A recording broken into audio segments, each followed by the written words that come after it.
J'ai entendu un homme dire, Dieu nous appelle et il nous prend tels que nous sommes. Mais il a aussi ajouté que Dieu nous aime trop pour nous laisser comme nous sommes. Dieu transforme les vies. Et c'est ce qu'il faut à chacun de nous. Nous avons besoin de comprendre comment Dieu veut nous transformer pour nous faire rentrer dans ses desseins parfaits. Que sa grâce qui nous a été accordée en Jésus nous bénisse tandis que nous nous approchons de lui et que toute la gloire lui soit rendue au nom de Jésus. C'est grâce.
Toi seul, agneau de Dieu, pouvais nous faire passer par ce chemin de la grâce en toi-même pour la gloire de Dieu et pour le salut de nos âmes. Alléluia. Je veux me réjouir dans le Dieu de mon salut. Alléluia. En Jésus mon roi. Alléluia. David disait, redonne-moi la joie de ton salut. Nous avons la joie du salut en Jésus-Christ par le Saint-Esprit de Dieu. Tu as vécu le salut en Jésus-Christ. Manifeste ta joie. Alléluia. Je veux me réjouir dans le Dieu de mon salut. En Jésus mon roi. Je veux me réjouir dans le Dieu de mon salut. Encore une fois, je veux me réjouir. Je veux me réjouir dans le Dieu. Alléluia. Gloire à Dieu. Réjouissons-nous dans le Seigneur. L'apôtre de Dieu nous dit, l'apôtre Paul nous dit de nous réjouir dans le Seigneur. Je veux me réjouir. Réjouissez-vous dans le Seigneur. Je le répète, réjouissez-vous. Je veux me réjouir dans le Dieu de mon salut. Il rend mes pieds, il rend mes pieds. Il rend mes pieds semblables à ceux des bicheux. Il me fait marcher. Il me fait marcher sur les lieux élevés. Je veux me réjouir, je veux me réjouir. Je veux me réjouir dans le Dieu de mon salut. En Jésus mon roi. Je veux me réjouir dans le Dieu de mon salut. Il rend mes pieds. Il rend mes pieds semblables à ceux des bicheux. Alléluia Jésus. C'est toi qui accomplis ces choses dans nos vies. Il me fait marcher sur les lieux élevés. Je veux me réjouir. Dans le Dieu.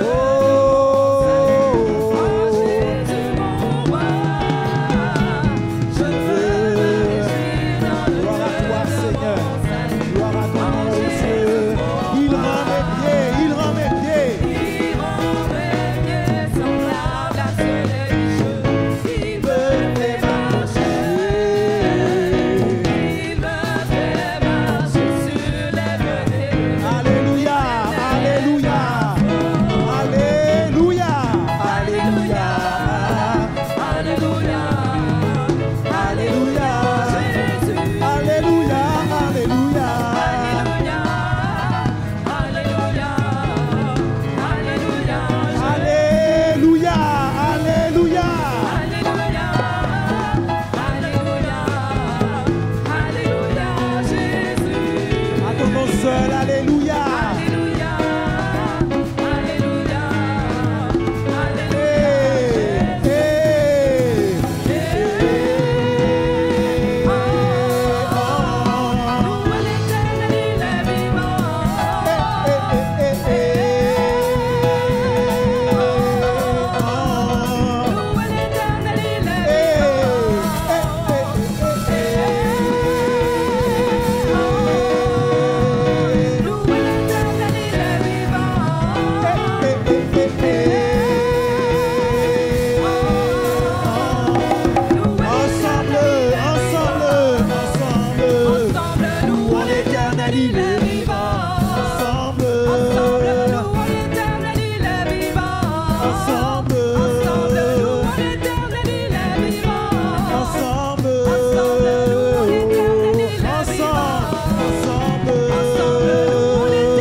Seigneur, nous ne célébrons pas un Dieu qui est mort, nous célébrons le Dieu qui est vivant, le Dieu de la vie. Alléluia. Gloire à toi, Seigneur. Mon Dieu est puissant. Il déplace les montagnes. Dans l'orage, m'accompagne. Abrite sous ses ailes. Béni soit ton nom, Seigneur. Nous sommes comme tes enfants. Nous poussons devant toi, oh Dieu. Alléluia, tu prends soin de nous, Jésus. Mon Dieu est puissant, il déplace les montagnes. Dans l'orage m'accompagne, m'abrite sous ses ailes. Mon Dieu est puissant, il guérit ma tristesse, me renforce dans la paix. Encore une fois, mon Dieu est puissant. Il déplace les montagnes, dans l'orage m'accompagne, m'abrite sous ses ailes. Mon Dieu est puissant. Il guérit ma tristesse, me renvoie dans la paix. Encore une fois, mon Dieu est puissant, il déplace. Mon Dieu est puissant, il déplace les montagnes. Alléluia. Dans l'orage m'accompagne, m'abrite sous ses ailes. Alléluia. Mon Dieu est puissant. Gloire à toi, Jésus. Le renfort dans la paix. À jamais. Refrain, mon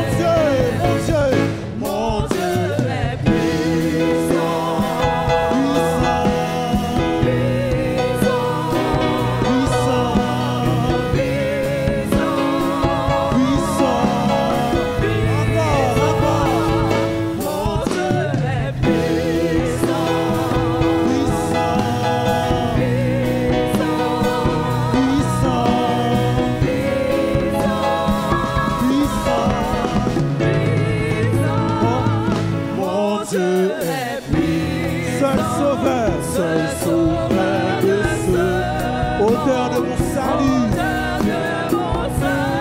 le Dieu qui guérit, tu es capable, Seigneur, mon Dieu, oui, je suis pardonné, par sa grâce, je suis sauvé. Encore une fois, mon Dieu est puissant, mon Dieu est seul sauveur, auteur de mon salut, alléluia, le Dieu qui guérit, mon Dieu oui, je suis pardonné, par sa grâce, je suis sauvé.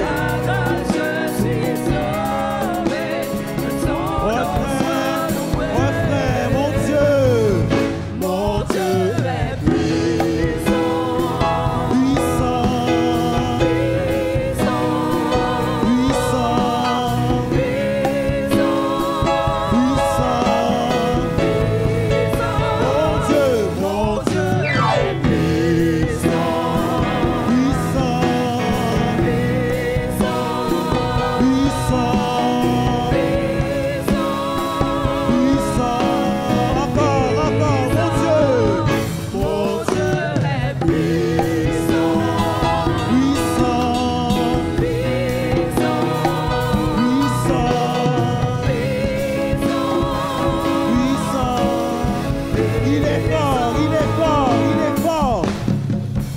Il est fort, il est fort, il est fort, il est fort, il est puissant. Il est grand, il est grand, il est grand, il est grand, il est grand, il est grand, il est puissant. Il pourvoit, il pourvoit, il pourvoit. Il pourvoit, Jéhovah Jireh. Alléluia. Il pourvoit, il est puissant. Puissant. Il guérit, il guérit. Il guérit, Rapha, Jéhovah. Jéhovah, Rapha, tu guéris, guéris. Il est puissant. Oh. Il bénit, il bénit. Il bénit, il bénit, il bénit.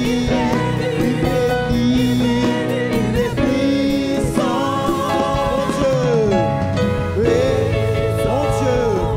Mon Dieu est puissant. Puissant, puissant. Avec foi chantons. Mon Dieu est puissant. Seigneur Jésus, ta parole est la vérité, Jésus. Tu nous sanctifies par la vérité c'est ta parole. Et ta parole déclare que tu es puissant, mon Dieu. À toi rien n'est impossible, Seigneur. Oh, puissant, puissant. Mon Dieu est puissant. Puissant, puissant, puissant. Alléluia, Seigneur. Mon Dieu est puissant, béni soit ton nom, Jésus. Alléluia, Seigneur. Glorifié sois-tu, mon Dieu. Alléluia, Jésus.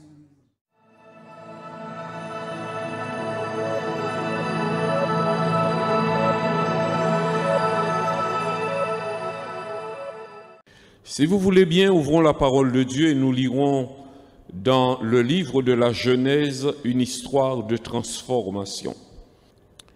Genèse chapitre 32, versets 2 et 3 dans la traduction du Semeur, il est dit « Jacob poursuivit sa route, des anges de Dieu vinrent à sa rencontre.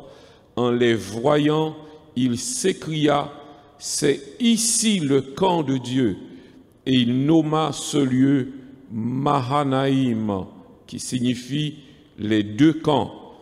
Faisons un saut et lisons à partir du verset 9. Jacob dit, Dieu de mon père Abraham, Dieu de mon père Isaac, Éternel qui m'a dit, retourne dans ton pays et dans ton lieu de naissance et je te ferai du bien.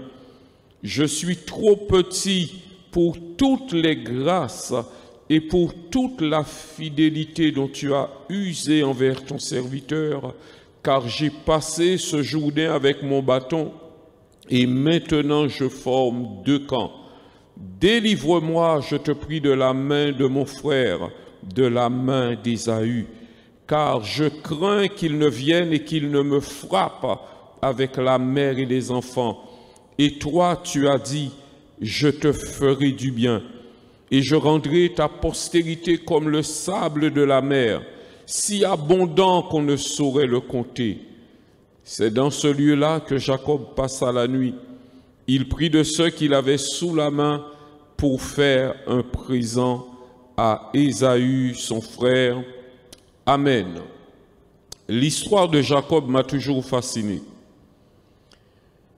Quand on considère que c'est cet homme qui a donné son nom à un pays, cet homme a donné son nom à une nation, et quand on regarde qui il était au début, Nous y voyons la manifestation de la grâce de Dieu et un espoir puissant pour vous et pour moi de nous dire que Dieu, dans sa bonté, dans sa grâce, dans sa puissance, peut nous transformer et faire de nous quelque chose, quelqu'un de bien meilleur que ce que nous sommes.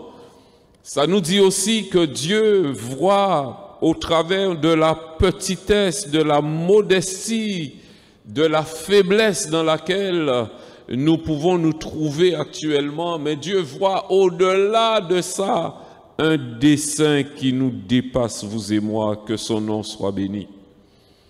Jacob est devenu Israël. Qui était Jacob?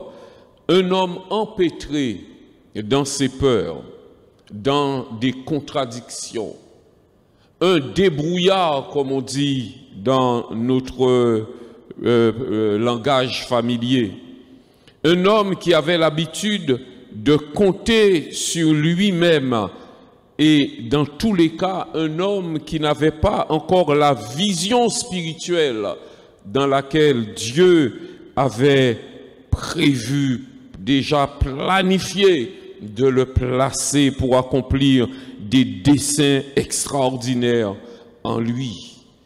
Jacob est sur le chemin du retour, sur la parole de Dieu. Il a pris la route et il marche dans la direction où Dieu l'a dit, mais en chemin, il apprend qu'un danger le menace. Mais il fait aussi une rencontre extraordinaire sur ce chemin. Nous l'avons lu, des anges de Dieu viennent à sa rencontre. Et quand il aperçoit, quand il voit ces anges, il s'écrie, c'est ici le camp de Dieu. Ici le camp de Dieu. Alléluia. Jacob se trouve dans le camp de Dieu. Y a-t-il un meilleur endroit pour se trouver, mon frère, ma soeur, mon ami? Y a-t-il un meilleur endroit? Y a-t-il un endroit plus sécurisant? Y a-t-il un endroit plus rassurant pour se trouver que le camp de Dieu? Et pourtant, face au danger, Jacob panique. Face à la pression, il panique. Disait un homme de contradiction. Il panique et lorsqu'il apprend que son frère Ésaü est en marche contre lui, il revient à sa mémoire cette menace de mort que son frère avait posée contre lui. Ça lui remonte à l'esprit et il commence à trembler et tout à coup, il prend tout ce qu'il a et il le divise en deux. Il fait deux camps avec les chèvres, deux camps avec les brebis, deux camps avec les chameaux, deux camps avec les gens. Mais n'était-ce pas l'homme qui venait de s'écrier, c'est ici le camp de Dieu? Avait-il besoin de faire lui-même deux camps différents avec tout ce qui lui appartenait? Est-ce qu'il ne lui suffisait pas de se confier dans le fait, de se rassurer par le fait qu'il était dans le camp de Dieu? Nous ne savons pas toujours comment nous allons réagir. Il serait présomptueux de notre part de juger cet homme. Nous ne le faisons pas. Nous voulons simplement tirer instruction de son expérience. Jacob était encore sous la pression. Jacob était encore à l'état brut. Et dans son état brut, Jacob a le réflexe à un moment de prier. Et il fait une prière admirable à Dieu, nous l'avons lu, dans laquelle il commence par confesser son indignité, il commence par placer Dieu au-dessus de lui, il commence par rappeler, mettre à son souvenir les bénédictions qu'il a déjà reçues de Dieu. Il rappelle à Dieu ses promesses en confessant que le secours ne peut venir que de l'Éternel. Il confesse la parole de Dieu. Mais nous lisons que malheureusement, un peu après ça, il cherche ce qui pourrait plaire à son frère, ce qui pourrait adoucir le cœur de son frère. Il cherche un arrangement.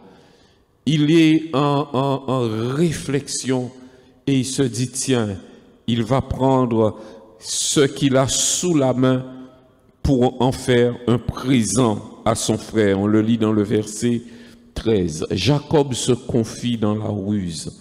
Il se confie dans sa sagesse. Il se confie dans les arrangements qu'il peut faire. Mon frère, ma sœur, peut-être que comme Jacob, tu réalises que il y a quelque chose que Dieu a dit sur ta vie. Tu réalises que tu es comme appelé. Il y a des choses de niveau élevé qui semblent comme t'attirer, mais tu n'arrives pas à y aller parce qu'il y a un poids qui te retient cloué au sol. Peut-être que comme Jacob, tu as besoin de te laisser transformer. Comment cette transformation s'est opérée? La Bible en français ne le rend pas tout à fait. Mais quand on lit dans la traduction en hébreu, il y a 3 mots qui ont leur importance. Et les 3 ont la particularité de commencer par la même syllabe. Jacob, Jacob, qui signifie supplanteur, tricheur, voleur, menteur. Le deuxième mot, c'est Yabok. Yabok, c'est le nom du torrent que Jacob a franchi. Et Yabok signifie littéralement celui qui se vide. Et le troisième mot, c'est Yakol, qui signifie vainqueur. Lorsque ces 3 mots sont rassemblés, la transformation s'opère. Il y a un message dans ces 3 mots. Jacob signifie supplanteur, tricheur, menteur, voleur. Yabok signifie celui qui se vide. Yakol signifie vainqueur. On pourrait mettre ces mots ensemble et ça nous donnerait la phrase suivante. Lorsque le voleur, lorsque le menteur, lorsque le tricheur, lorsque le supplanteur se vide, se dépouille devant Dieu, il devient vainqueur. Alléluia. Et c'était là le secret de la transformation de Jacob. À un moment, Jacob s'est retrouvé seul et un ange de Dieu est venu lutter avec lui. Et pendant toute la nuit, il a lutté. Pendant toute la nuit, il a résisté. La Bible nous dit, voyant qu'il n'arrivait pas à le maîtriser, l'ange a dû le frapper à l'emboîture de la hanche. Et pendant qu'il est au sol, pendant qu'il est dans cette position d'homme qui a été frappé, d'homme qui est à terre, l'ange lui dit, je vais te laisser, il faut que je m'en aille. Et à ce moment-là, Jacob pousse comme un cri de détresse. Il dit, je ne te laisserai pas partir tant que tu ne m'auras pas béni. Alléluia. Mais de quelle bénédiction s'agit-il?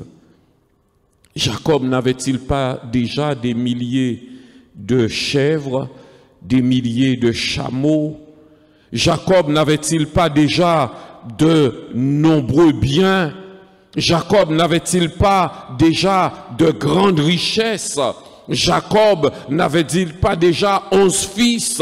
Jacob n'avait-il pas déjà tout ce qui pourrait faire la satisfaction d'un homme sur la terre?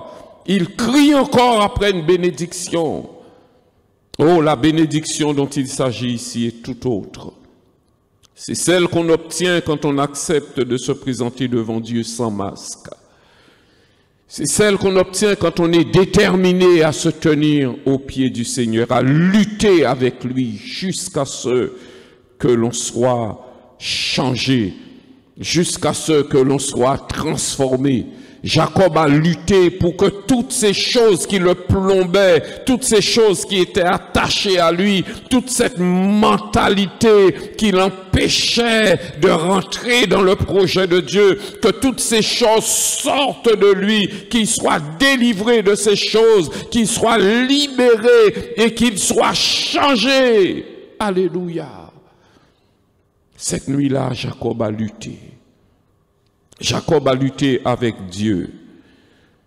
On a toujours compris ce texte comme étant Jacob a lutté avec Dieu, mais quand on y réfléchit, lutter avec Dieu et lutter contre Dieu, c'est pas tout à fait la même chose.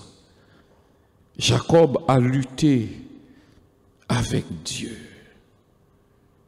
Quand on lit dans Osée chapitre 12, versets 4 et 5 dans la traduction du Semeur, il est écrit dans le sein de sa mère, en parlant de Jacob, il supplanta son frère. Verset 5, et dans son âge mûr, il lutta avec Dieu. Il lutta avec l'ange et il sortit vainqueur. Il pleura et le supplia. Dans Genèse 32, verset 23, et dans Genèse, chapitre 32, verset 27, on trouve deux fois ce mot « lutta ». Mais quand on prend le temps de chercher dans l'original, dans le mot hébreu, là on constate que c'est pas le même mot qui est utilisé. Dans le verset 23, un homme lutta avec Jacob. Le mot hébreu qui est utilisé ici, c'est abak. Abak signifie lutter. Mais quand on va dans le verset 27, c'est l'ange qui parle. L'ange dit à Jacob, tu as lutté avec Dieu. C'est le verbe Sarah qui est utilisé. Le verbe Sarah signifie persévérer. Lutter, persévérer. Alléluia. Et il n'est utilisé que dans deux versets de la Bible. On le trouve dans Osée 12, 5 que nous venons de lire, et on le trouve ici dans le verset 27. Comment Jacob a-t-il été béni? Comment Jacob a-t-il été déclaré vainqueur? Écoutez-moi. Le vainqueur, ce n'est jamais celui qui reste au tapis. Jacob a mené un combat, il se trouve frappé, il est couché par terre, incapable de se lever, et pourtant à ce moment-là, l'ange lui dit, tu es vainqueur. Gloire à Dieu. Dans toute autre forme de combat, le vainqueur, c'est celui qui reste debout. C'est celui qui a pris le moins de coups. C'est celui qui est en meilleur état. C'est celui qui a pris l'avantage qui est vainqueur. Mais là, avec Dieu, nous découvrons que le vainqueur, c'est celui qui a lutté, qui a persévéré, qui est resté au pied du Seigneur et qui a fait la différence entre la vraie bénédiction dont son âme, dont sa vie avait besoin. Et Jacob a été déclaré vainqueur en réalité quand il a accepté de capituler. Comment a-t-il capitulé? Quand il demande la bénédiction, l'ange lui pose une question. Quel est ton nom? Et certainement, cette question l'a ramené des années en arrière. Des années en arrière, Jacob se souvient qu'il s'était approché de son père Isaac. Et ce jour-là, il portait les vêtements d'Isaac. Ce jour-là, il avait l'odeur d'Isaac. Ce jour-là, il s'était déguisé pour ressembler à Isaac. Ce jour-là, il voulait la bénédiction d'Isaac. Et quand son père lui demande « Qui es-tu ?» il s'entend déclarer « Isaac, ton fils ». Alors qu'il savait bien qu'il n'était pas Isaac. Quand l'ange lui pose la question « Quel est ton nom ?», il a dû faire un retour en arrière. Mais cette fois-là, il a répondu « Jacob est mon nom. Voleur est mon nom. Supplanteur est mon nom. Tricheur est mon nom. » Il était en train de se vider. Il était en train de laisser sortir toutes ces choses mauvaises qui étaient en lui. Il était en train de les confesser devant Dieu. Il était en train de se séparer de ces choses. Et alors l'ange déclare, « Tu ne seras plus appelé Jacob. » C'est à ce moment que l'ange déclare, « Tu as lutté avec Dieu et tu as été vainqueur. » Son nom est transformé. Mais ce n'est pas que son nom qui a été transformé. On retrouve plusieurs fruits de cette transformation dans la vie de Jacob par la suite. Premièrement, Jacob réalise, quand il rencontre son frère, il réalise que le cœur de son frère a changé. Et ce n'est pas les cadeaux, ce n'est pas les biens, ce n'est pas les présents qu'il envoyait à son frère. Parce que quand son frère le rencontre, qu'il lui propose ces choses, son frère lui dit, « Mais non, mais j'en ai plus que toi, je n'ai pas besoin de tes biens. » Donc le frère a écarté ça de revers de la main. C'est pas les biens, c'est pas tes mensonges, c'est pas tes arrangements, c'est pas tes plans qui ont changé la situation, mais c'est Dieu qui est passé devant toi quand tu as accepté de t'abaisser et de le laisser agir. Alléluia, gloire à Dieu, gloire à Dieu. Je disais, on trouve les fruits de la transformation dans la suite de la vie de Jacob.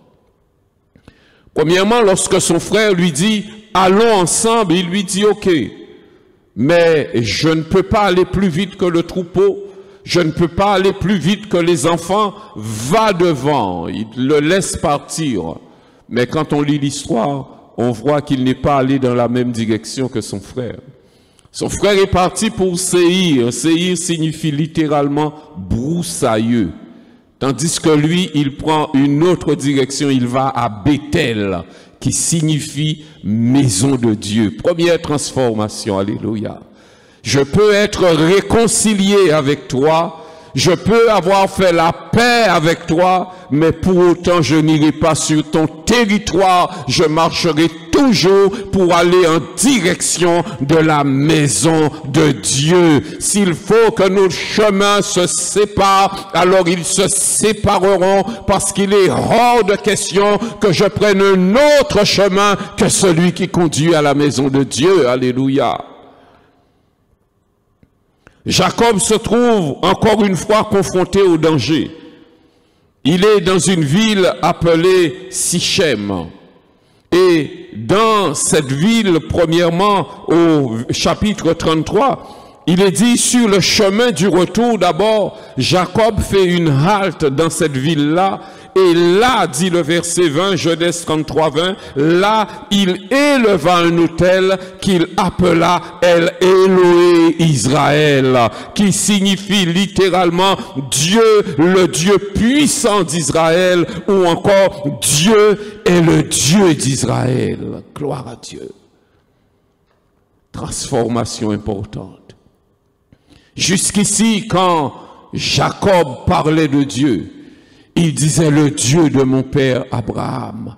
Il disait le Dieu de mon père Isaac. Mais ce jour-là, il a élevé un autel qu'il a appelé Dieu est le Dieu d'Israël. Et à ce jour-là, à ce moment-là, à cet instant précis, il ne parlait pas du peuple d'Israël parce qu'il n'y en avait pas encore. Il ne parlait pas de la nation d'Israël parce qu'il n'y en avait pas encore. Il ne parlait pas du pays d'Israël parce qu'il n'y avait pas encore un pays qui s'appelait Israël, Israël. Il était en train de parler de cet homme qui s'est présenté comme Jacob et qui est ressorti de la présence de Dieu comme Israël et qui était capable maintenant de déclarer: je ne parle pas du Dieu de mon père, je ne parle pas du Dieu de mon frère, je ne parle pas du Dieu de l'Église, mais je parle de mon Dieu, celui qui m'a transformé. Alléluia.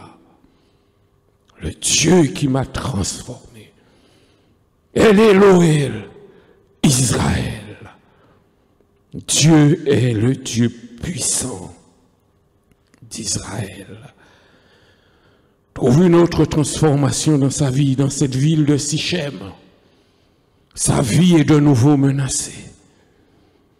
Mais cette fois-ci, loin de chercher un arrangement, loin de chercher un compromis, loin de chercher un accord, il cherche Dieu.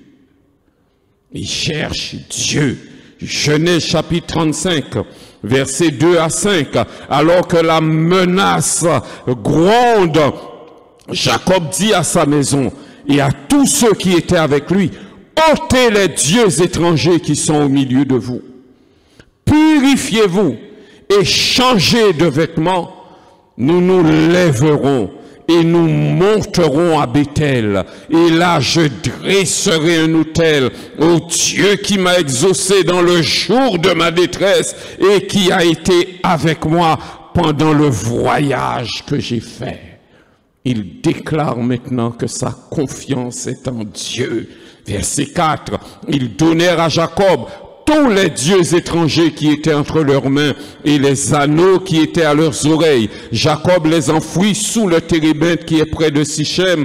Ensuite, ils partirent. La terreur de Dieu se répandit sur les villes qui les entouraient, et l'on ne poursuivit point les fils de Jacob. Jacob arriva, lui et tous ceux qui étaient avec lui, à Luz, qui est Béthel, dans le pays de Canaan. Il bâtit là un autel et il appela ce lieu El Béthel, car c'est là que Dieu s'était révélé à lui lorsqu'il fuyait son frère. El Béthel. Oh, gloire à Dieu. Gloire à Dieu. Gloire à Dieu. Le fruit de la transformation. Lorsque les problèmes viennent à nouveau, lorsque le danger vient à nouveau, lorsque la menace vient à nouveau, il se souvient qu'il connaît le Dieu des délivrances et il se confie en lui. Il se rappelle que celui qui a déjà agi pour le délivrer est encore capable d'agir pour le délivrer, pour le garder et pour le bénir. Alors il appelle ceux qui sont dans sa famille, il appelle ceux qui sont dans son entourage et il leur dit: purifiez-vous, sanctifiez-vous, tournez vos cœurs vers Dieu. Je connais un Dieu puissant, je connais un Dieu merveilleux, je connais un Dieu qui prend soin de ses enfants. Nous allons nous purifier et nous approcher de ce Dieu-là, et comme il m'a secouru, il va me secourir encore. Alléluia. Il met sa confiance en Dieu, il le proclame, et le résultat de cela, la Bible nous dit, alors qu'il avait un danger qui le menaçait dans la ville de Sichem, mais l'Éternel a répandu la crainte de Dieu dans toutes les villes aux alentours. Dans toutes les villes aux alentours, on savait que cet homme-là, on ne s'approche pas de lui. Cet homme-là, on ne le touche pas. Parce qu'il y a comme un feu dévorant qui marche devant lui. Il y a une cuirasse qui l'entoure. Il y a un bouclier qui le protège. Malheur à celui qui porterait la main sur lui. Gloire à Dieu, gloire à Dieu. Autre transformation marquante dans la vie de Jacob. Nous venons de le lire. Quand il retourne à Béthel, il change le nom de Béthel. La première fois qu'il avait été dans cet endroit et que Dieu était venu à lui, il avait appelé ce lieu la maison de Dieu.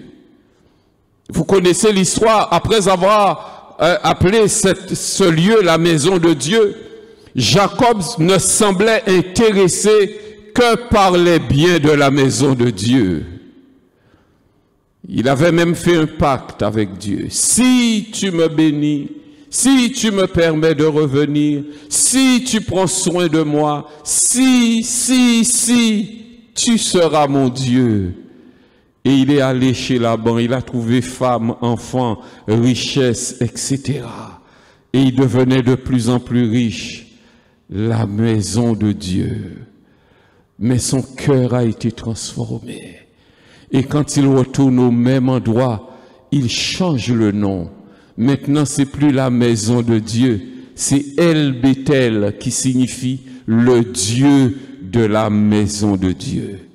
Il y a une différence entre la maison de Dieu et le Dieu de la maison de Dieu. Souvent, nous cherchons les biens de la maison de Dieu. Pendant longtemps, Jacob avait couru après la maison de Dieu, mais maintenant son cœur n'était assoiffé que de la présence du Dieu de la maison de Dieu. Alléluia. Dieu transforme nos cœurs. Dieu avait un dessein pour Jacob et pour cela il a fallu qu'il passe par cette rencontre. Il a fallu que ce combat soit mené. Il a fallu qu'il lutte avec Dieu. Bien-aimés, souvent nous luttons contre Dieu. Nous luttons contre Dieu quand nous lui résistons. Mais Dieu veut que nous puissions lutter avec lui, comme Jacob a fait. Alléluia. Jacob change de dimension. Il rentre maintenant dans une dimension spirituelle. Il rentre maintenant dans une dimension prophétique. Ce n'est plus le Jacob qui courait après les richesses. Ce n'est plus le Jacob qui cherchait à se débrouiller par ses propres moyens. Maintenant, c'est devenu un homme qui voit loin, qui voit les choses que les autres ne voient pas encore. C'est un homme qui est rentré dans la dimension des choses invisibles. C'est un homme qui est rentré dans la dimension des révélations de Dieu. C'est un homme qui est rentré dans une sphère inaccessible au Jacob, mais que seuls les Israël qui seuls seront laissés transformer peuvent accéder. Dans cette dimension, on voit que lorsqu'il vient bénir les fils de Joseph, Joseph avait déjà tout prévu. Lisons Genèse 48, nous lirons versets 13 et 14, ensuite versets 17 à 19. Genèse 48, il est dit, puis Joseph les prit tous deux, Éphraïm de sa main droite à la gauche d'Israël, et Manassé de sa main gauche à la droite d'Israël, et il les fit approcher de lui. Israël étendit sa main droite et la posa sur la tête d'Éphraïm qui était le plus jeune. Et il posa sa main gauche sur la tête de Manassé. Ce fut avec intention qu'il posa ses mains ici, car Manassé était le premier-né. Fait un saut, versets 17 à 19.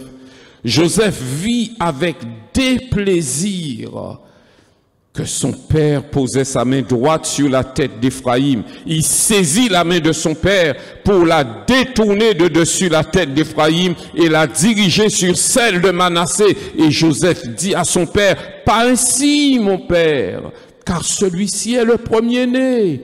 Pose ta main droite sur sa tête. » Verset 19. Son père refusa et dit, « Je le sais, mon fils, je le sais. Lui aussi deviendra un peuple, lui aussi sera grand, mais son frère cadet sera plus grand que lui, et sa postérité deviendra une multitude de nations. Alléluia. Gloire à Dieu. Joseph avait arrangé les enfants de telle sorte que Israël n'avait qu'à étendre les mains. Le seul geste, le geste simple qu'il avait à faire était d'étendre les mains de cette manière. Mais lorsque Joseph regarde, il voit qu'il y a comme un croisement des bras de son père. La main qui doit donner la bénédiction part sur la tête du plus petit et les deux mains se trouvent dans cette position. Il ne le sait pas encore, mais son père est en train d'annoncer la croix. Le spectacle de ces deux bras croisés ne peut pas nous rappeler autre chose que la croix. Alléluia. Et lorsque Jacob a croisé les bras de cette manière, il l'a fait de manière tout à fait intentionnelle. Ce n'était pas un accident. Lorsque Joseph essaie de remettre les... il dit non, je sais mon fils. Je sais. Qu'est-ce qu'il était en train d'annoncer? Le cadet, c'est-à-dire celui qui est venu après, sera plus grand que celui qui est venu avant. Oh, gloire à Dieu! Gloire à Dieu! Le premier fils ne sera pas le plus grand. C'est celui qui viendra après qui sera le plus grand. Gloire à Dieu! Le premier fils s'appelle Adam, nous le connaissons. C'est lui qui est venu en premier. Mais le second fils s'appelle Jésus-Christ de Nazareth. Il est venu après. Et c'est lui qui a fait une multitude de peuples, une multitude de nations. C'est lui qui est le plus grand. C'est lui qui a accompli cette œuvre extraordinaire qui nous donne tant de joie et tant d'espérance. Alléluia. Le premier fils Adam, le second fils Jésus-Christ. Alléluia. Gloire à Dieu, gloire à Dieu, gloire à Dieu. Intentionnellement, il l'a fait. Il a dit, je sais que celui-là est le premier, mais son frère cadet sera plus grand que lui et sa postérité deviendra une multitude de nations. Qui était le premier fils encore? Israël. Israël était le premier fils de Dieu. Et quel est le fils qui est venu après? Par Jésus-Christ. Nous avons été engendrés pour être ce deuxième fils, pour être l'Église de Dieu qui est faite d'une multitude de nations, de toute langue, de toute race et de toute culture. Gloire au Seigneur. Alléluia. Jacob était rentré dans la dimension prophétique. Gloire à Dieu. Gloire à Dieu.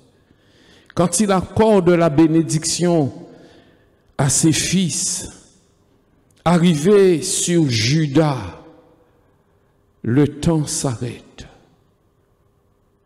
Alléluia. Le temps s'arrête quand il arrive sur Juda. Et il dit cette parole extraordinaire. Le sceptre ne s'éloignera point de Juda, ni le bâton souverain d'entre ses pieds, jusqu'à ce que vienne le Shiloh et que tous les peuples lui obéissent. La traduction du semeur nous dit ce verset 10, Genèse 49, 10, la même chose en traduction semeur est rendue ainsi. Le sceptre ne s'éloignera pas de Juda et l'insigne de chef ne sera pas ôté d'entre ses pieds jusqu'à la venue de celui auquel ils appartiennent et à qui tous les peuples rendront obéissance, et celui-là porte un nom, celui-là porte un nom glorieux, celui-là porte le nom qui est au-dessus de tout nom, et ce nom c'est Jésus-Christ de Nazareth. Alléluia. Alléluia. Issu de la tribu de Juda, de la postérité de David. Jacob est devenu Israël pour rentrer dans les desseins de Dieu, pour rentrer dans la dimension dans laquelle Dieu pouvait opérer, se servir de lui.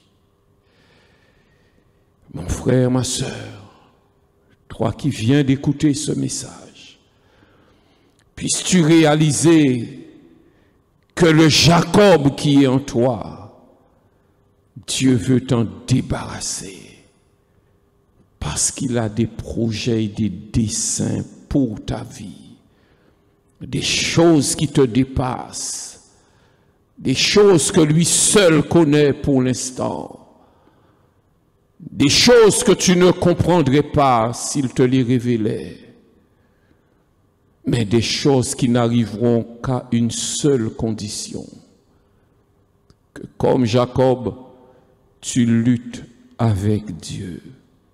Arrête de lutter contre Dieu, mais lutte avec Dieu, dans le camp de Dieu, à la manière de Dieu. Jacob a su capituler à un moment et reconnaître qui il était, reconnaître ce qu'il avait fait, reconnaître qu'il n'y arriverait jamais par ses propres moyens, et saisir la grâce du Dieu qui transforme et qui change les vies. Qu'il en soit ainsi pour toi, qu'il en soit ainsi pour chacun d'entre nous, afin que le seul nom de notre grand Dieu et Sauveur et de notre Seigneur Jésus-Christ soit glorifié sur la terre comme cela est dans le ciel.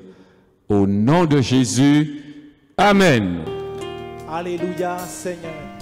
Comme l'eau d'un ruisseau, comme l'eau d'un ruisseau, ta présence coule en moi. Comme un courant d'eau, ta paix remplit mon cœur. Ta confiance m'inonde, ta présence me remplit, ton esprit est là, je n'en doute pas, me laissant bercer par tes vagues d'amour, je suis emporté dans ton courant, je viens.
Comme l'eau d'un ruisseau, comme l'eau d'un ruisseau, ta présence coule en moi. Comme un courant d'eau, alléluia. Comme un courant d'eau, ta paix remplit mon cœur, Seigneur. Remplit mon cœur. Ta confiance m'inonde, ta confiance m'inonde, ta présence me remplit, ton esprit est là, je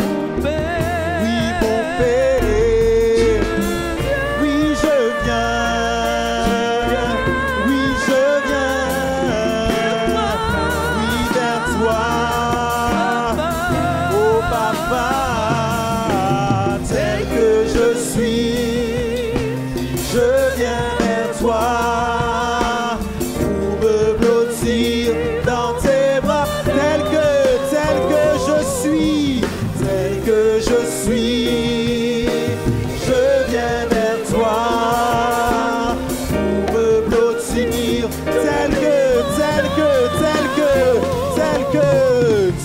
que je suis, je viens vers toi, pour me blottir dans tes bras d'amour, tes bras d'amour. Je viens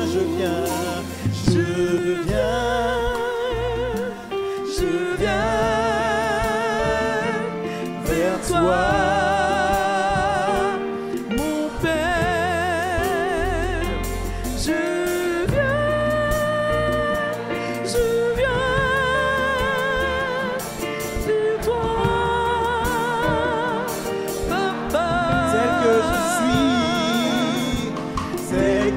Je suis, je viens vers toi, pour me blottir dans tes bras d'amour, tes bras d'amour. Alléluia, merci Seigneur, merci Jésus, alléluia.